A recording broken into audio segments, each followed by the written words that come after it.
Hey guys, good morning. Today's March 29th, 2024.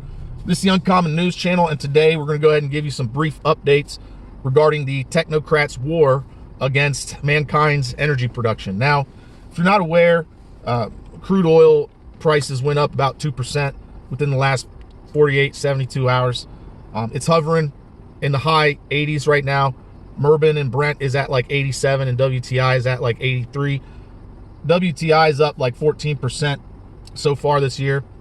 You know, just a couple weeks ago it was at like 75. Now it's almost at 85.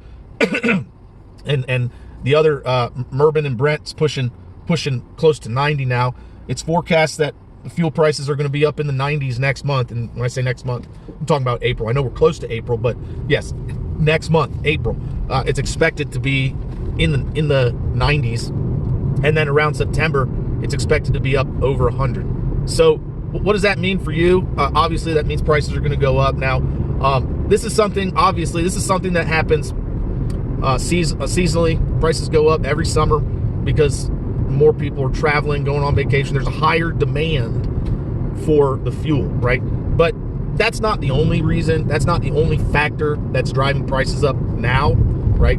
Prior to the summer, right? What we're seeing is the technocrats in the World Economic Forum in Davos. They are keeping their words, right?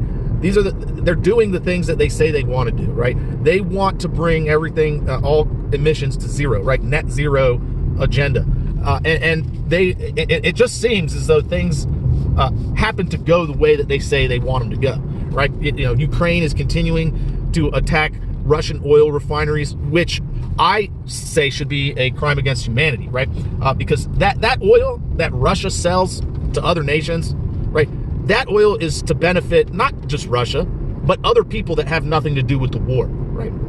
These are innocent people that rely on the fuel for all sorts of things, for cooking, for powering the electricity in their house, for driving to get back and forth to work, or to run tractors or whatever, right? This is something that humanity actually needs to survive, right? And the technocrats are attacking it.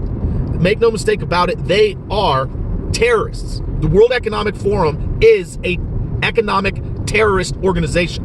What they are doing is making energy unobtainable for poor people, which causes them to starve to death, okay? Make no mistake about it. I have no reservations of what I just said. They are, in fact, killing the weakest people amongst us, the poorest people amongst us. Their policies and their agenda lead to starvation, okay? Fact.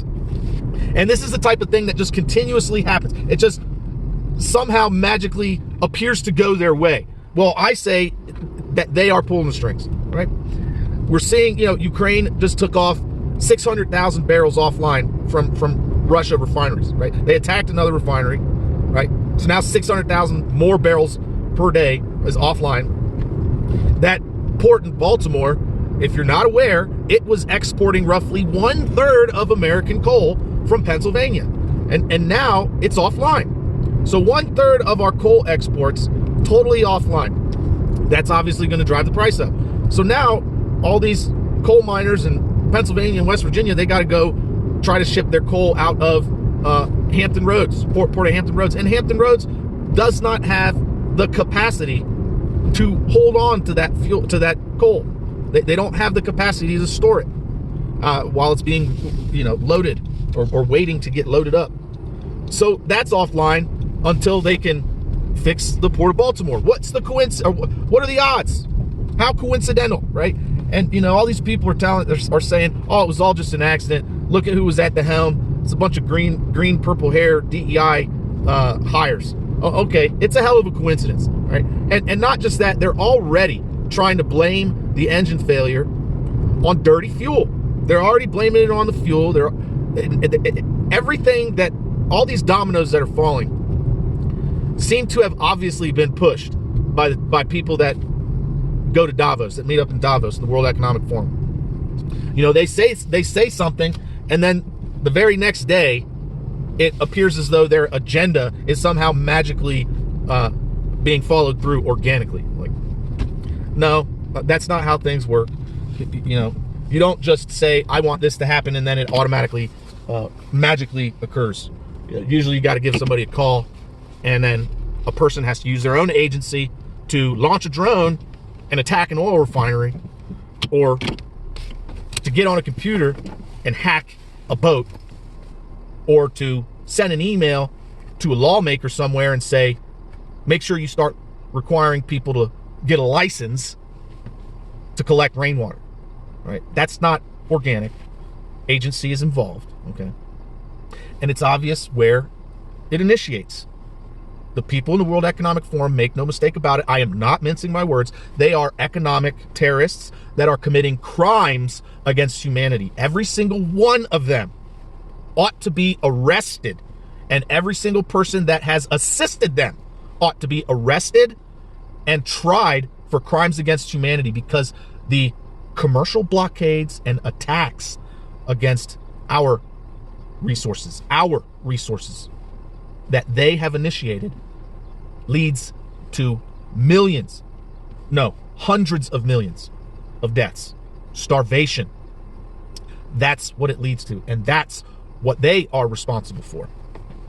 It is crimes against humanity, and they are murderers for what they're doing.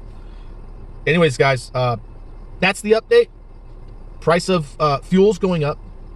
It's hovering around the mid-80s right now. It's going to be in the mid-90s soon. 1/3 of our coal exports has now been taken offline with the port being shut down. Hampton Roads Port is not going to be able to take over the exports. They can't do it. It's going to cost way more for them to ship the coal further, to ship it out now, to transport the coal further to a different port. Price of coal is going to go up, and the attacks against refineries are going to continue, because the people that supposedly represent us are stealing our taxpayer dollars and giving it to their buddies in Ukraine. Because Joe Biden wanted the shale gas fields in the Donbass. Because BP, Dutch Shell, and Joe Biden, Burisma, wanted the shale gas fields. And Russia said no. That's what it's about, okay? If you're not aware. Anyways, guys, that's the way things are going.